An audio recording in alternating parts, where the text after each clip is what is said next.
Bueno, pues tiempo de conversación. Vamos a centrarnos en la política insular con el líder de la oposición en el Partido Socialista en el Cabildo de Lanzarote, José Juan Cruz. Muy buenas tardes. Muy buenas tardes. Y muy bienvenido.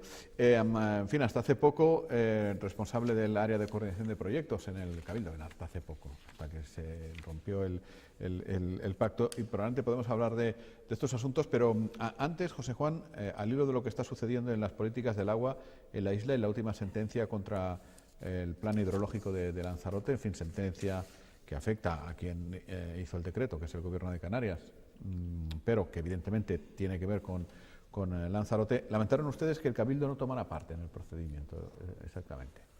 Sí, nosotros siempre hemos tenido claro, el Partido Socialista, que el ciclo integral del agua en la isla de Lanzarote debe de ser público, y así quedó reflejado en el año 1991 en la aprobación del PIOL.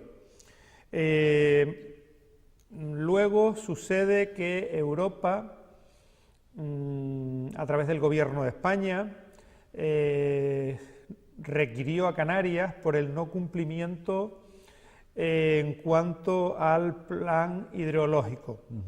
En función de eso, el Gobierno de Canarias, vía decreto, modifica las normas transitorias aprobadas en su momento y normas sustantivas, y tenemos unas normas sustantivas transitorias. En todo esto aparece un contencioso por parte de la patronal turística, y lo que viene a decir el Partido Socialista es que dónde ha estado el Cabildo en cuanto al procedimiento de este contencioso, que ni siquiera se ha personado en el contencioso.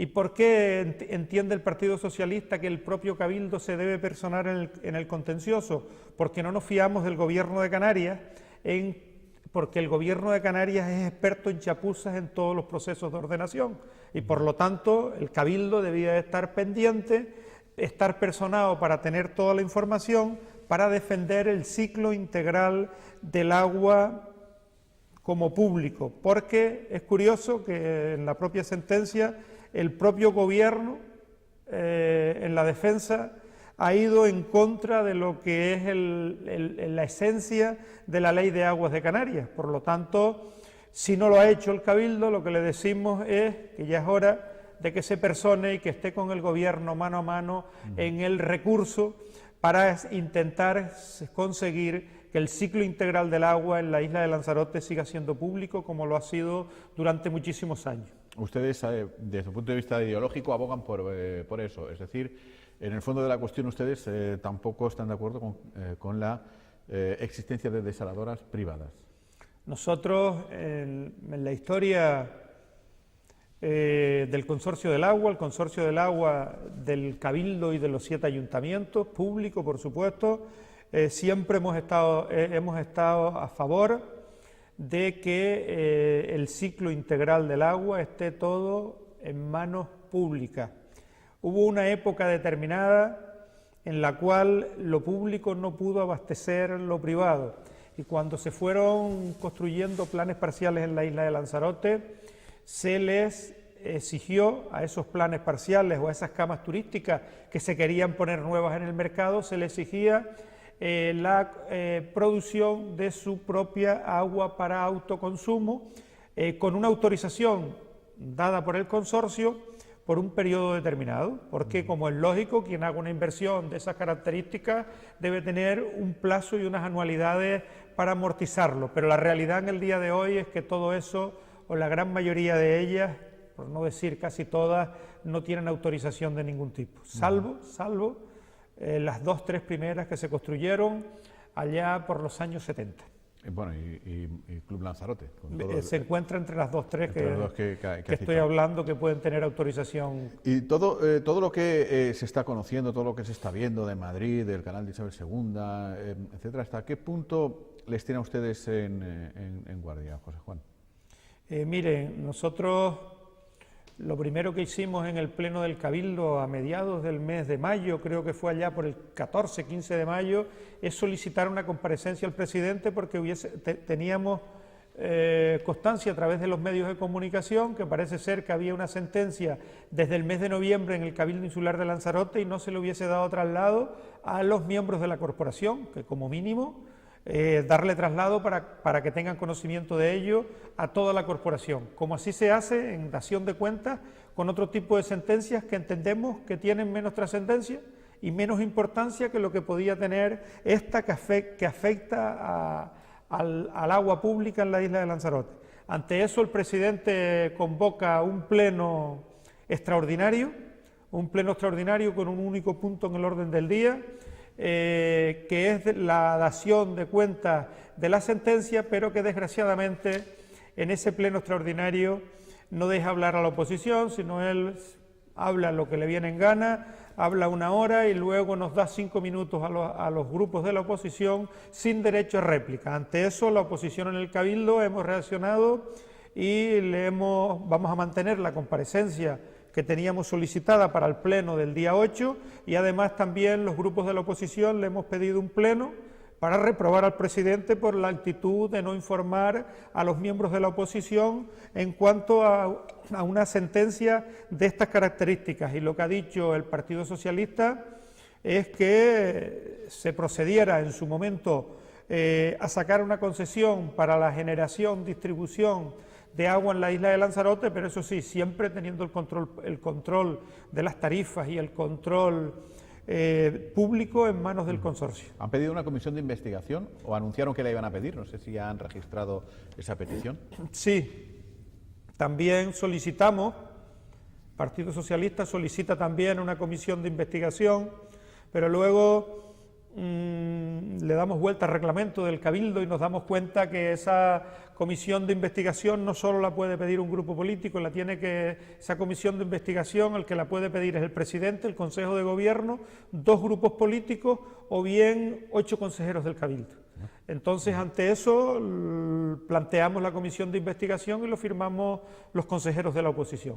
O sea, ya está solicitada. Está solicitada. Y el Partido Popular se sumó, ¿no? Porque ellos también habían dicho... No, públicamente lo dijeron, pero sí, al menos en la que nosotros planteamos no se han sumado. O sea, que ya está solicitada la comisión. Sí, con más de 8 consejeros, con más de 2 grupos, por lo tanto, lo que corresponde es que me imagino que se incluya en el orden del día del próximo pleno ordinario, que es el día 8. Y luego hay que nombrar presidente o... Sí, luego hay que establecer los criterios de funcionamiento de la propia comisión con los diferentes grupos políticos que conformamos el Cabildo Insular de Lanzarote. Y tiene que estar, es decir, quien preside tiene que ser miembro de la corporación, puede ser un agente externo, un abogado externo, un profesional. No, lo lógico es que presida un miembro de la corporación y se solicite y se pidan las aclaraciones a quien se estime conveniente, pero a las cosas no hay que darle mucha vuelta ni estar perdiendo mucho tiempo,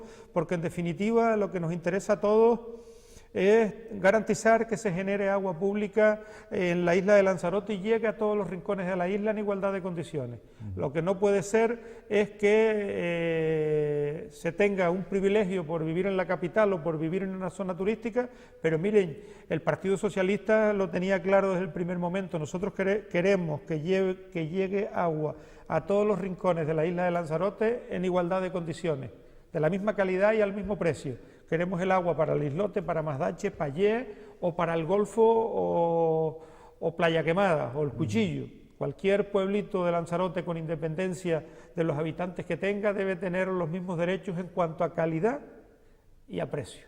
Ajá. Bueno, ha dicho antes que esto del plan hidrológico es otra más de, creo que ha dicho, las chapuzas en los procedimientos de ordenación del Gobierno de Canarias. Ha utilizado esa expresión. Pues estamos en sus manos en todo. En todos los procedimientos, menos el plan insular, que lo tiene Ezquiaga, prácticamente todo lo demás lo tiene el Gobierno de Canarias. Sí, así es, y por eso le exigimos al Cabildo que se persone, que no entendemos por qué el Cabildo, que es amante de estar en todos los líos y en todos los conflictos, por qué en una cuestión tan importante como el agua no se ha personado en este pleito de la patronal turística contra el Gobierno de Canarias por ese decreto de normas sustantivas transitorias, hasta tanto en cuanto se redacte el segundo ciclo del plan integral, del plan hidrológico de la isla de Lanzarote, que recuerdan que se le encargó a Traxatec, una empresa del Gobierno del Estado, los 7 planes hidrológicos de Canarias, porque estábamos con riesgo de sanción, Canarias. Y ante eso, creo que el de Lanzarote ya está en información pública en estos momentos y hay unos 3 meses para la presentación de alegaciones, que sería conveniente estudiarlo, verlo y ver qué información hay en ese documento que nos dé garantía para generar agua pública en los próximos años. Y que el Cabildo esté personado en ese pleito, porque vuelvo a repetir, el Gobierno de Canarias en las cuestiones de ordenación ha hecho más chapuzas que otra cosa, porque en todo lo que saca acaba en los tribunales. Todo acaba, plan de modernización turística, planes de ordenación, ahora decreto de normas transitorias. Pues, sí, la vivienda vacacional. La vivienda vacacional. El concurso eólico allá cuándo. La vivienda vacacional, que al final le están dando vuelta a un decreto que lo anuncian, no sabemos si lo van a publicar o no, porque estas cosas nosotros estamos convencidos que no se anuncian, sino que se redactan, se prepara, se presenta y se publica en el boletín para que surta efecto, porque si se anuncian, de nada sirve el decreto, porque todo el que quiera va a regularizarse por el decreto que está vigente en estos momentos. Nosotros también tenemos una iniciativa que vamos a presentar al Pleno del Cabildo de este día 8 de junio, donde le planteamos al Cabildo una moción para trasladar al Gobierno de Canarias y al Parlamento de Canarias la preocupación por la fórmula adoptada por la Consejería de Turismo para la regulación del alquiler vacacional, porque entendemos que, lejos de arreglar el problema, lo que va es a desplazar las responsabilidades del Gobierno de Canarias a los ayuntamientos y a los cabildos. Pues ya me dirán, si el Gobierno de Canarias no es capaz de regularizarlo, ¿qué va a ser un ayuntamiento y qué va a ser un cabildo? Porque eso es complejo. Y si los ayuntamientos, para poder regularizarlo, van a tener que recurrir a modificar el planeamiento, a través de normas subsidiarias o planes generales, ir a una modificación puntual, pues largo va a ser el asunto, porque todos sabemos lo que cuesta sacar una modificación puntual. Por lo tanto, es un problema que debe de tomar cartas en el asunto el Gobierno de Canarias y no desviarlo a cabildos y ayuntamientos. Prueba de ello, de que es un error, es que se ha pronunciado la Federación Canaria de Municipios, la que aglutina a los 88 municipios de Canarias, en contra del decreto del Gobierno, y la gran mayoría de los ayuntamientos y cabildos, sobre todo los municipios turísticos, he visto a lo largo de los últimos 15 días, y habrán visto en los periódicos regionales páginas enteras hablando en contra de la propuesta que el Gobierno quiere sacar. Si es que la llega a publicar en el boletín, porque mucho me temo que sea una declaración de intenciones para intentar quedar bien con todos. Nace muerta. Creo que tal vez... Bueno, tampoco es tan difícil haber sondeado cuál era el sentir de los cabildos y de los ayuntamientos. Está la FECAI, está la FECAM, se le podía haber dicho, tengo intenciones de esto. Y ahora hubiesen dicho que sí o que no. Pero con los cabildos no lo sé, pero con los ayuntamientos sí tengo constancia de que no han contado con ellos. Y se puede dar el caso que en un municipio determinado se pueda autorizar y en el municipio, los limítrofes, los municipios vecinos, no, porque no hayan llevado a cabo la modificación para ello. Y en el número 8 de una calle sí, en el 10 no. Y en el 10 no, porque están los límites del término municipal. Sí, entonces, eso son cuestiones que no deben de prestarse a la confusión. Aquí tenemos un ejemplo muy claro, Mosaga. En la Mosaga de Teguise podría hacerse, en la Mosaga de San Bartolomé no. O en la de San Bartolomé sí, y en la de Teguise al revés. Así es. Así. En fin, bueno, decía yo que hasta antes de abandonar el grupo de gobierno era usted responsable de la oficina de proyectos, seguía las infraestructuras que se hacían en Lanzarote, y es usted un hombre, en fin, que tiene bien compartimentado el trabajo, ¿no? Que tiene todo ahí ordenadito y demás. ¿Ha seguido haciendo un seguimiento de las obras que estaban pues ahí en veremos, adjudicadas, desarrollándose? En definitiva, le hace un seguimiento a su, por otra parte, vecina de municipio, Saray Rodríguez, a ver cómo van las cosas de las infraestructuras. Tuvimos nosotros un problema cuando llegamos a la oficina de coordinación de proyectos, y siguen teniendo el mismo problema a día de hoy, que ya hace prácticamente pues 10 meses que nos fuimos del gobierno. El Cabildo Insular de Lanzarote tiene un problema, lo hemos dicho por activa y por pasiva, y es que de la plantilla que tiene un porcentaje mínimo que son funcionarios. Yo creo que somos el cabildo con menos funcionarios de los 7 cabildos de Canarias. Si nos comparamos con el de Fuerteventura, que es donde siempre nos queremos, pues por eso de la cercanía, donde siempre nos queremos comparar, en el Cabildo Insular de Fuerteventura hay unos 280 funcionarios, en el Cabildo de Lanzarote creo que escasamente quedan 50 funcionarios. El resto es personal laboral fijo y personal laboral fijo sin plaza. Por lo tanto, hay una carencia técnica que con el actual presupuesto que tiene el Cabildo Insular de Lanzarote en estos momentos, que podemos estar hablando del presupuesto del Cabildo y los entes consolidados para del 2018, que por cierto no se ha aprobado, podemos estar hablando de 186 millones de euros, es imposible materializarlo con una escasa plantilla de personal funcionario. ¿Por qué? Porque con independencia de que se externalicen proyectos y se externalice trabajo en la calle, al final todo acaba en un cuello de botella, en la oficina técnica, en intervención o en contratación, porque todos los proyectos, aunque se hagan con un externo en la calle, los tiene que supervisar un funcionario técnico de la oficina técnica.